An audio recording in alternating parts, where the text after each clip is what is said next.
સહજાનંદ સ્વામીએ પોતાના સમાજ સુધારણના યજ્ઞમાં નાત જાત જોઈ નહીં. વઢવાણ પાસેના લીંબડી ગામે સગ્રામ વાઘરી રહેતો હતો. તે શિકારી હતો, ચોરીઓ કરતો, કૂતરાઓને કેળવીને રાજદરબારમાં પહોંચતો. પરંતુ સ્વામિનારાયણ ભગવાનના સંતોના ઉપદેશથી કુટેવો છોડી પવિત્ર થઈને ભક્તિ કરવા માંડ્યો. એણે એવું બધું કામ છોડી દીધું અને ભક્તિ કરવા માંડ્યો. પ્રેમને વશ થઈને પ્રભુ તેના ઘાસના કૂવામાં પધાર્યા. સગ્રામની સાથે બેસીને વાતો કરી. રાત્રે કોઠડા ઉપર પોઢી ગયા.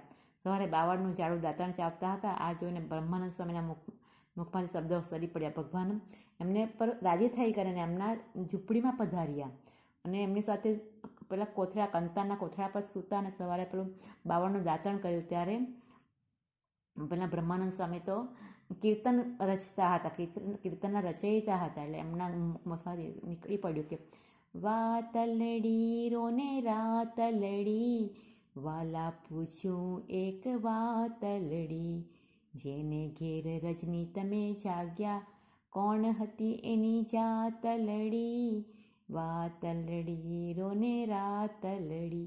એમ કરીને એમના મુખમાંથી આ કીર્તન સરી પડ્યું કે સહજાનંદ સ્વામીની અમી દ્રષ્ટિથી વંચિત રહેવા પામ્યા હોય એવા કોઈ નહોતા. સમાજના તમામ વર્ગોને તેઓએ પ્રતિપાત્ર બનાવ્યા. કાઠી, કોળી, મોચી, હરિજન, વાઘરી, દરજી, ખોજા, મુસ્લિમ, પારસી, ભીલ જેવા દલિત વર્ગ ઉપર પણ તેમની દયા વરસાવી, તેમને કલ્યાણના અધિકારી બનાવ્યા. સહજાનંદ સ્વામી તથા તેમના સંતોએ મધ, માંસ ખાનારા, ચોરી લૂંટફાટ કરનારા, લોકોને રંજાડનારા વર્ગને તથા સમાજના નિમ્ન વર્ણના લોકોને પણ પંચવર્તમાન ધરાવ્યા.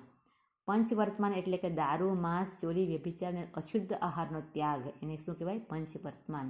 કિશોરલાલ મસરૂવાળા લખે છે કે નીચ જાતિઓને ઉચ્ચ જાતિમાં ભેળવી તેમનામાં ઉચ્ચ સંસ્કાર પાડવામાં તેમનો સુધારો સમાયો ન હતો. એટલે એમણે હરિજન, મોચી, દરજી અને મુસલમાન સુદ્ધાને શુદ્ધ બ્રાહ્મણ જેવી રહેણી કહેણી શીખવી દીધી. એ સ્વામિનારાયણના સંસ્કારો હતા. એટલે સ્વામિનારાયણ સંસ્કાર બહુ ઉચ્ચ સંસ્કાર કહેવાય. વળી મશરૂવાળા કહે છે કે હજારો મનુષ્યના જીવનમાં આસમાન જમીનનો ફરક કરી નાખવામાં, તેમને બદીઓ અને વ્યસનોમાંથી છોડાવવામાં બુદ્ધ સિવાય કોઈ પણ ધર્મ સ્થાપકે, સમાજ સુધારકે કે કાયદા ઘડનારે અત્યાર સુધી આટલો યશ મેળવ્યો નથી. સહજાનંદ સ્વામીને હજારો મનુષ્યોએ તેમની હયાતીમાં જ અવતાર તરીકે સ્વીકાર્યા છે. એમના પડતા બોલ ઉપર પોતાના તન, મન અને ધન અર્પણ કરી નાખ્યા. એવી સહજાનંદ સ્વામીમાં સી શક્તિ હતી. એમણે રાવણ અને કંસ સમાન કામ, ક્રોધ એવા અંતશત્રુને માર્યા. પાપના પર્વતો હટાવી હજારોના ચિત્ત કોમળ કર્યા, નિર્મળ કર્યા. એ જ એમની અવતારી તરીકેની ખરી મોટાઈ હતી. એ છે સહજાનંદ સ્વામી.